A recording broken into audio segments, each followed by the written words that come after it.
Alex, a struggling mechanic, noticed a little boy outside his shop staring at his broken wheelchair, tears streaming down his face.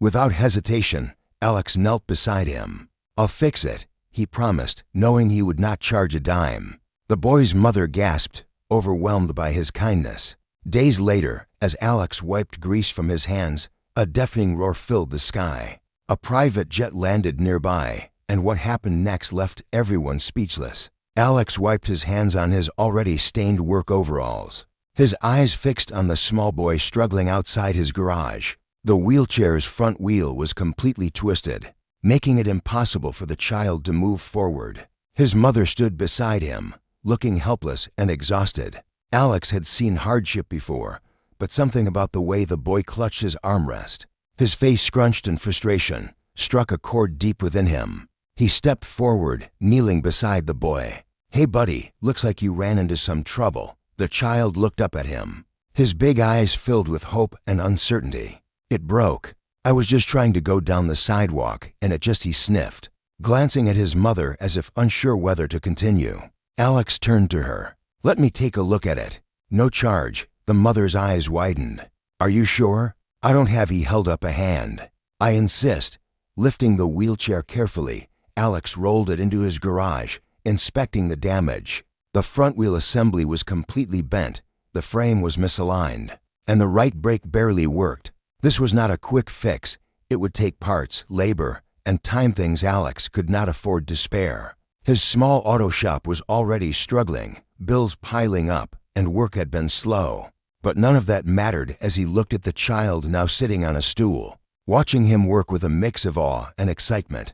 Alex worked late into the evening, fabricating a replacement part from an old bicycle frame he had lying around. The mother checked the time on her phone repeatedly, but Alex reassured her. "This is not just about fixing a wheelchair," he said, tightening the last bolt. "It is about giving him the freedom to move again." When he rolled the wheelchair back out, the little boy gasped. Alex had not just repaired it, he had improved it. The wheels were stronger, the brakes functioned perfectly, and he had even adjusted the seat for better comfort. The boy hesitated for a moment before gripping the wheels and pushing himself forward. His face lit up with pure joy as he moved effortlessly across the pavement. "It works. It is better than before." His mother's eyes filled with tears. She reached for Alex's hand, squeezing it tightly. "Thank you. You have no idea what this means to us."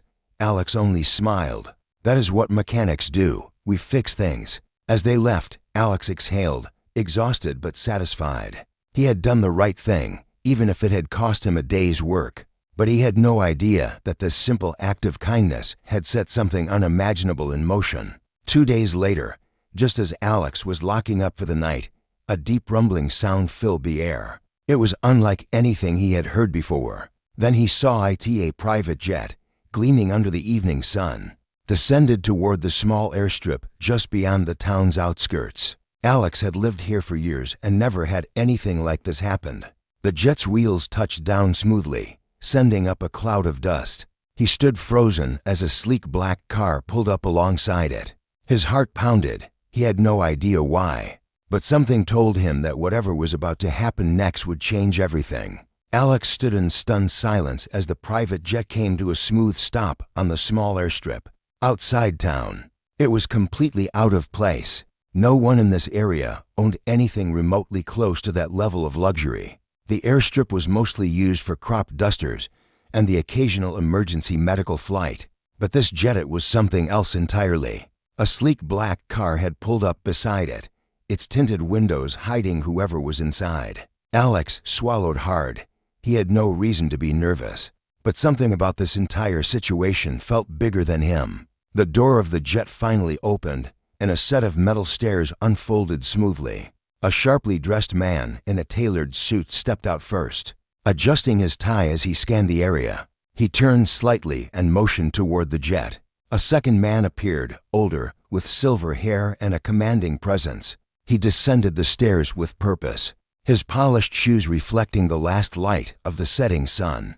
Alex had no idea who they were, but everything about them screamed wealth and influence. He was about to turn away when the older man locked eyes with him. Alex stiffened. The man spoke to the first guy, who immediately nodded and walked toward the black car. Within seconds, the car's engine roared to life and started moving straight toward Alex's garage. His pulse quickened.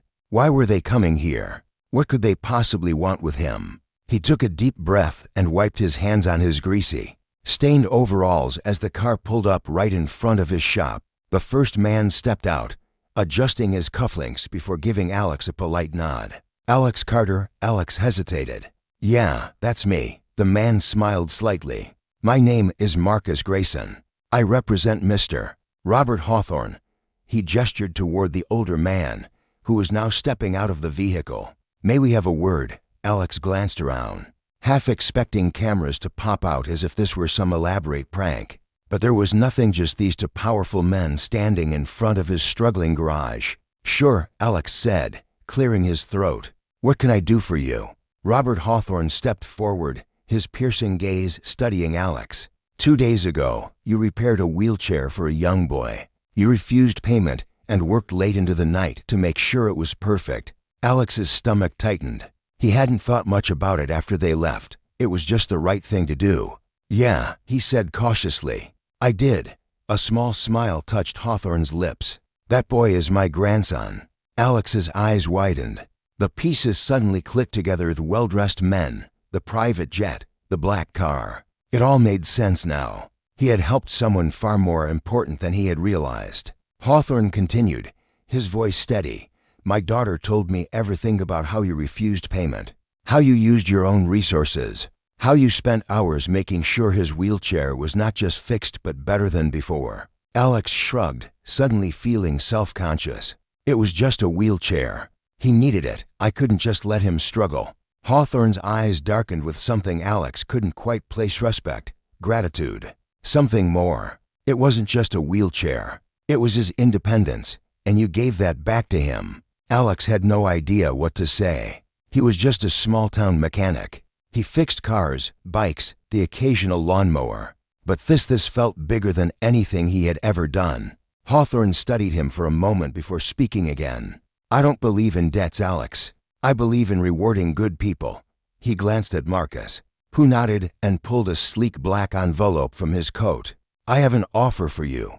Alex stared at the envelope, his heart hammering. "What kind of offer?" Hawthorne smiled slightly. "The kind that will change your life." Alex stared at the envelope in Marcus's hand, his fingers twitching slightly. He had no idea what was inside, but the weight of the moment was pressing down on him like a heavy engine block. He was just a mechanic. Nothing in his life had ever led him to believe he would one day be standing in front of a billionaire being offered something that could, as Hawthorne claimed, change his life. With a deep breath, he took the envelope and carefully opened it. Inside was a single sheet of high-quality paper. His eyes scanned the words, but his brain refused to process them at first. He blinked, shook his head slightly, and looked again. It was a business proposal, a contract, and at the bottom, a number so large that Alex felt his knees weaken. This can't be real," he whispered. Hawthorne's expression remained unreadable. "It is very real." Alex swallowed, struggling to form words. You want to hire me?" Hawthorne nodded. "Not just hire you. I want to bring you onto my team. You would be running a state-of-the-art facility, designing and repairing high-end mobility equipment. Your skills, your passion, they are wasted in this tiny garage." He glanced around at the dim lighting, the outdated tools, the concrete floor stained with years of grease and oil. "You deserve more." Alex's hands trembled as he held the contract. The salary alone was more money than he had ever imagined earning in his lifetime. And then there were the benefits: housing, medical, access to resources he never even knew existed. His throat felt dry. "Why me?" Hawthorne's expression softened. "Because people like you are rare. You didn't help my grandson for money. You did it because it was the right thing to do. That kind of integrity, that kind of kinness, it is worth more than any degree or resume." Alex could feel his heart pounding. The offer was overwhelming, too big to wrap his head around. He had spent his whole life scraping by, barely making ends meet. His garage was his world, the only thing he knew. Walking away from it, could he even do that? Hawthorne seemed to sense his hesitation. "Take your time, think it over." But know this, if you say yes, you will never have to struggle again. You will have the resources to truly change lives, just like you did for my grandson." Alex exhaled slowly, his mind racing with questions. Could he leave this town? Could he step into a world so far beyond anything he had ever known? He looked back at the contract, then at Hawthorne. "I need some time." Hawthorne nodded. "Of course, but I will need an answer soon." Alex watched as the billionaire and his assistant turned and walked back to their car.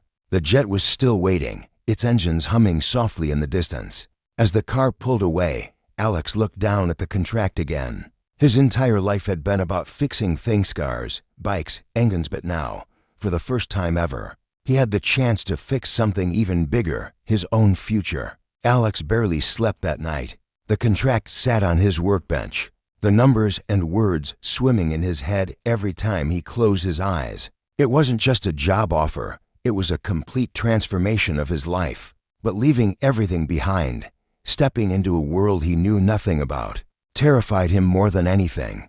The next morning, he went about his usual routine, hoping the comfort of his garage would bring him clarity. He tightened bolts, checked engine fluids, and worked through a transmission issue on an old truck. But no matter how much he tried to focus, his mind kept drifting back to that envelope. Midway through the afternoon, a familiar sound broke his thoughts, the soft hum of an electric wheelchair. Alex turned, and there was little Ethan, grinning as he maneuvered toward him with ease. His mother, Sophie, followed closely, smiling just as brightly. "It's perfect," Ethan announced, his excitement radiating. "It moves so smoothly, and I barely have to push the controls." Alex knelt beside him, inspecting the wheels and making sure everything was still functioning correctly. "That's what I like to hear." "No issues at all," Ethan shook his head. "None. You're the best mechanic ever." Alex chuckled, but Sophie's expression turned serious. She stepped closer and lowered her voice. "I heard about the offer." Alex tensed. News traveled fast in a small town. He wasn't surprised, but it still caught him off guard. "Yeah, I'm still thinking it over," Sophie sighed. "Alex, I know you love this garage. I know it's your life. But do you realize what this opportunity means? You could help so many people. There are kids like Ethan everywhere, struggling with mobility, needing someone with your skills." Alex looked at the boy, his heart squeezing. He had never thought about it that way. Fixing Ethan's wheelchair had been a simple act of kindness. But what if he could do that on a bigger scale? Sophie continued, "You have spent your life helping others. But this is your chance to do it in a way that truly changes lives, Alex." Alex swallowed hard. He had always been the guy who worked quietly in the background, fixing what was broken. The idea of stepping into a bigger role, one where people relied on him at a higher level, felt daunting. Before he could respond, Ethan reached out and grabbed his hand, his small fingers squeezing tightly. "If you go, will you still fix my chair if it ever breaks?" Alex felt his throat tighten. He nodded. "Of course, buddy. Always," Ethan grinned. "Then I think you should go." Alex exhaled slowly, the weight of the decision pressing harder than ever. He had been searching for an answer, and maybe, just maybe, it had just found him. Alex stood in his garage long after Ethan and Sophie had left, staring at the contract on his workbench. His hands hovered over the paper, but he couldn't bring himself to sign it. The decision felt bigger than anything he had ever faced before. He had spent his life in this garage, pouring his heart into every repair, helping the people in his town with whatever they needed. Leaving it all behind felt like abandoning a part of himself. As he paced back and forth, the sound of an approaching vehicle broke through his thoughts. Tires crunched on gravel, and he turned just in time to see a sleek black car pull up. The driver stepped out, wearing a crisp suit and dark sunglasses. Alex recognized him instantly. It was the same man who had arrived with the private jet days earlier. The man approached with a confident stride, extending his hand. "Alex, I hope you've had time to think things over." Alex shook his hand but hesitated. "I have, but I'm not sure I'm the right guy for this." The man studied him for a moment before gesturing toward the car. "Take a ride with me. I want to show you something." Alex frowned but nodded, curiosity getting the better of him. He climbed into the passenger seat, and within minutes, they were driving out of town. The man remained silent, letting the scenery pass in quiet contemplation. Finally, they pulled onto a long road leading to a massive facility. Alex's eyes widened as he took in the size of the place. It was unlike anything he had ever seen. The man parked and led him inside, where a group of engineers and mechanics worked on various mobility device wheelchairs, prosthetics, and high-tech equipment designed to help people with disabilities. Alex watched in awe as they tested different models, each one more advanced than the last. "This is what we do," the man said, his voice steady. "And we need someone like you, someone who doesn't just fix things, but cares about the people using them. Your work with Ethan showed us that. It's why we chose you." Alex swallowed hard, his emotions swirling. He had always believed his work mattered, but seeing this, seeing the lives being changed, made everything feel even bigger. He turned to the man, his heart pounding. "What happens if I say yes?" The man smiled. "Then your life changes forever." Alex exhaled, staring at the facility, the people inside, and the future that suddenly seemed so clear. For the first time since receiving the offer, he knew exactly what he had to do. Alex stood at the entrance of the facility, his hands resting on his hips as he looked around. The decision had been made. He was going to take the offer. A new life, a new purpose, a chance to do something that would change lives far beyond the small garage he had called home for years. Inside, engineers worked with quiet focus, assembling custom wheelchairs, prosthetic limbs, and mobility devices designed to improve lives. Alex noticed the passion in their eyes, the same passion he had always felt when fixing something for someone in need. He took a deep breath, letting it all sink in. The man in the suit approached him again, handing him a badge with his name on it. "Welcome to the team, Alex. We've been waiting for someone like you." Alex turned the badge over in his hand, feeling the weight of it. He wasn't just a mechanic anymore. He was part of something much bigger. Weeks passed in a blur. Alex threw himself into the work, learning new techniques, experimenting with advanced technology, and helping to design better mobility solutions. He had never felt so challenged, yet so fulfilled. Every day, he met people whose lives had been transformed because of what they were building. And every day, he thought about Ethan and Sophie. Then one morning, as Alex walked into the facility, he noticed a familiar figure sitting in a brand new wheelchair. It was Ethan. The boy's eyes lit up when he saw Alex, and Sophie, standing beside him, wiped a tear from her cheek. "I wanted to surprise you," she said, her voice thick with emotion. "They built this just for him. It's state of the art. He can move so much easier now, and it's all because of you." Alex knelt beside Ethan, examining the sleek design of the wheelchair. "How does it feel, buddy?" Ethan grinned. "Like I can go anywhere." Alex felt his chest tighten. This was why he had said yes. This was why he had taken the leap. Sophie reached into her purse and pulled out an envelope. "And there's one more thing. Ethan and I wanted to do something for you." Alex hesitated before taking the envelope. Inside was a handwritten letter from Ethan. He read the words slowly, his throat tightening. "Thank you for fixing my old wheelchair. But more than that, thank you for believing in me. You didn't just fix something, you changed my life." Alex closed his eyes for a moment, taking in the weight of the words. Then he smiled at Ethan, ruffling his hair. "No, buddy, you changed mine."